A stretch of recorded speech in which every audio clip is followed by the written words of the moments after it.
قسما بالله انا ما عارف اقول ايه. قسما بالله انا ما عارف اقول ايه والله العظيم.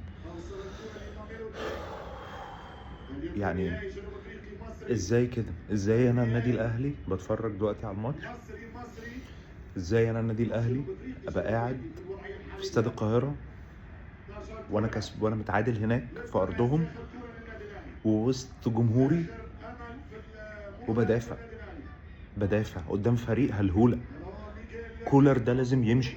يعني انا يا رب يا رب اخر كام ثانيه دي نجيب جون يبقى احسن سيناريو في الدنيا، يبقى شفنا القرف بتاع كولر وربنا كرمنا بجون اتأهلنا وماشي. بس انت يا راجل بتطلع امام عاشور في الماتش. انا مش مصدق وبتدافع كمان.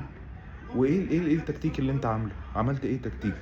نص الفريق كلهم ارتكاز، مفيش حد يلعب لهم قدامه، بتلعب على الكرة الطويلة في استاد القاهرة وسط جماهيرك اللي لعيبتك هناك التانيين سان داونز مهزوزين.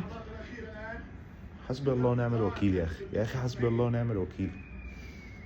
على قد يعني السلام عليكم الاول يا جماعه. للاسف انا القناه التانية بتاعتي معرفش اليوتيوب قفلها لي بكل الفيديوهات بكل الحاجات اللي الواحد كان عاملها عليها. والله مش مشكله، مش ده الموضوع دلوقتي. على قد ما انا هموت من كتر الزعل ومن كتر القرف، على قد ما انا مبسوط ان كولر مش هيكمل. السيناريو يوجع القلب يا اخي. حرام عليك يا اخي حرام عليك. من الاول وقلنا بتعمل ماتش تكتيكي زي اللي هناك انت، بس انت نازل تدافع. ده قلنا ماشي هنعدي ونبلعها. ربنا كرمك بجون بطاهر. هو ربنا بيكرم اللعيبه مش بيكرمك انت. كرمك بجون عدت. افتح بقى الماتش، العب الماتش، اعمل جمل. مفيش جمله واحده اللعيبه وهي بتدافع بتطفش. يا اخي انت ازاي عملت الاهلي كده؟ انا الاهلي انت ايه؟ انا الاهلي واقف في استاد القاهره ب80,000 الاستاد متقفل وانا بدافع.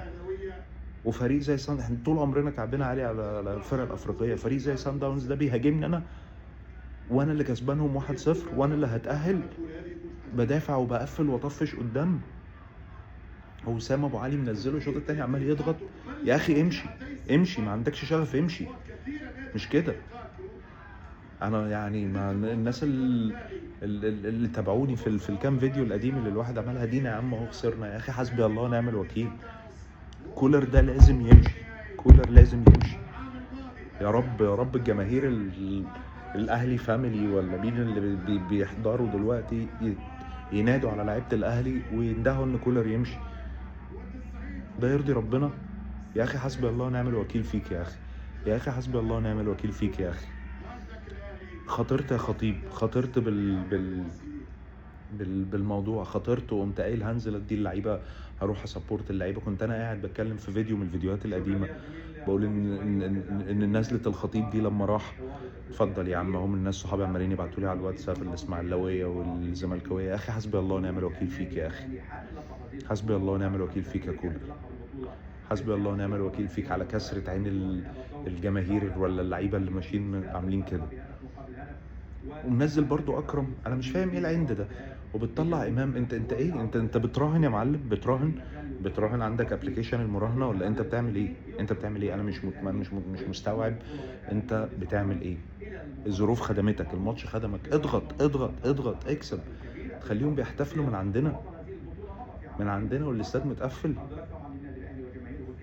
وبعدين قلنا الخطيب، انا ما فيش عمار كده ما بيني وما بين الخطيب، بس ماشي عمل حركه حلوه. قال لك عشان الوقت قليل هاخد الرهان ولقرايتي للموقف ان هو سفره ده مع البعثه في جنوب افريقيا ونزولوا التمارين وبتاع، ان هو موجه رساله للعيبه. انا عارف ان المدير الفني كولونيا، اسمعوا بس كلامه كام بتاع الجايين وعايزين نتاهل لافريقيا، وليكوا انتوا يا لعيبه حوافز، وليكوا بنسبورت. واحلقوا دلوقتي للمدير الفني وشوفوا الدنيا هيحصل فيها ايه. يوم في الاخر ده اللي يحصل. يا اخي حسبي الله ونعم الوكيل فيك يا اخي حسبي الله ونعم الوكيل فيك على اللعيبه اللي مموته نفسها في قلب الملعب وبيحاولوا اللعيبه، ولا اللعيبه عارفين يلعبوا ولا في تكتيك ولا في اي حاجه. يا اخي حسبي الله ونعم الوكيل فيك يا كولر على القرف اللي انت عملته ده. على الله التغيير يبقى موجود، على الله المدير الفني الجديد يبقى موجود، على الله التجهيزه الجديده تبقى موجوده لكاس العالم. لا حول ولا قوه الا بالله.